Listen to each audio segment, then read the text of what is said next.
जंगल में एक अद्भुत सफेद शेर रहता था और उसके 3 बेटे थे, बगीरा, गब्बर, शेरू। गब्बर और शेरू बड़े ही जिद्दी और मनमानी करने वाले थे और बगीरा अपने पिता की हर बात मानता था और बहुत समझदारी से काम लेता था। एक बार उनके पास वाले जंगल में बहुत सारे खूंखार और जानलेवा बाघ मानव घुस आते हैं।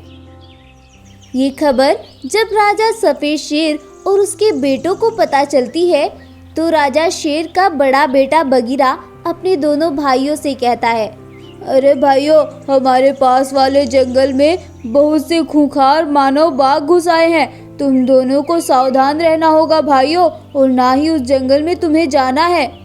नहीं भाई नहीं, हम तो काफी दिन से उस जंगल में नहीं गए। आप हर बार कुछ ना कुछ कहकर हमें रोक देते हैं, लेकिन अब मैं उस दूसरे जंगल में घूमने जरूर जाऊंगा। हाँ भाई, मैं भी तुम्हारे साथ उस जंगल में घूमने जाऊंगा। तब राजा सफेद शेर अपने बेटों को समझाते हुए कहता है, हाँ बेटा गब्बर और शेरू, तुम्हारा भाई बगीरा बिल्कुल सही कह रहा है। अभी तुम कहीं भी मत जाओ, अभी तुम्हारा वहां जाना सही नहीं होगा। राजा सफेद शेर अपने बेटों को बहुत समझाता है, लेकिन उन पर तो किसी भी बात का कोई असर ही नहीं हो रहा था। वो उनकी बात मानने को तैयार ही नहीं थे और वो वहां से चल देते हैं और जंगल में टहलने लगते हैं। लेकिन वो चलते चलते इतनी दूर चले जाते हैं कि उन्हें पता ही नहीं चलता और वो उसी जंगल में पहुंच जाते हैं जहां वह जालिम मानव बाघ थे। तभी अचानक से वहां वह मानव बाघ आते हैं और उन दोनों भाइयों पर वार करने के लिए दौड़ते हैं।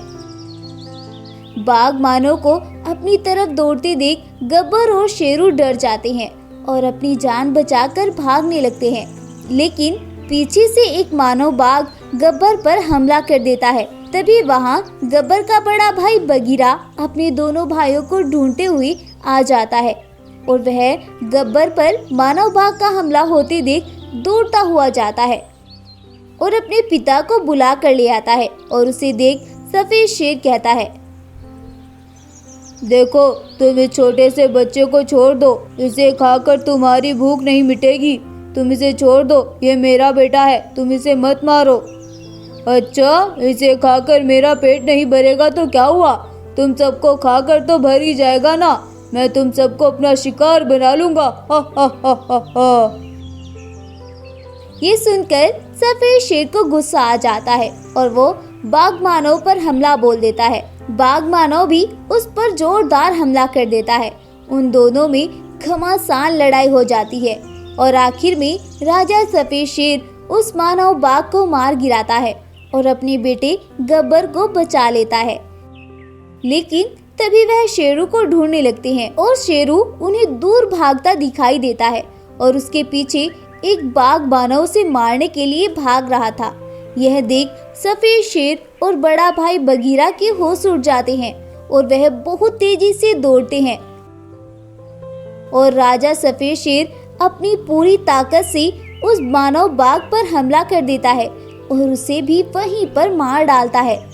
तब राजा सफेद शेर अपने दोनों बेटों की जान बचाकर उन्हें वापस अपनी गुफा पर ले आता है और अब शेरू और गब्बर अपने किए पर बहुत शर्मिंदा थे और वो अपने पिता और बड़े भाई बगीरा से माफी मांगते हैं। हमें माफ कर दो पिताजी, हमसे बहुत बड़ी गलती हो गई। हमने आपकी बात नहीं मानी और उस जंगल में पहुंच गए। हमें माफ कर दो, आज से हम कोई भी ऐसी गलती नहीं करेंगे। हाँ हाँ भाई बगीरा और पिताजी, हमें माफ कर दो। आज अगर आप वहाँ ना पहुँचते तो आज हम जिंदा ना होते। आप दोनों ने हमें वहाँ जाने से रोका था, तो हमें उस खतरे की जगह पर जाना ही नहीं चाहिए था। इस तरह से वो दोनों भाई अपने भाई और बाबा से माफी मांगते हैं और फिर से उस जंगल में खुशी खुशी रहने लगते हैं। तो देखा दोस्तों आपने, बड़ों की बात ना मानने का परिणाम हमेशा गलत ही होता है। लेकिन अब गब्बर और शेरू को अपनी गलती का एहसास हो गया था। वो अपने पिता और अपने भाई से माफी मांगते हैं और फिर से ऐसी गलती ना करने की बात रखते हैं। स्टोरी पसंद आई हो तो इस वीडियो को लाइक, शेयर एंड चैनल को सब्सक्राइब करना बिल्कुल ना भूलें और साथ ही हमें कमेंट सेक्शन में अपना फीडबैक ज़रूर दें। जल्दी मिलते हैं एक और न्यू वीडियो के साथ, तब तक के लिए good bye and take care. Thank you.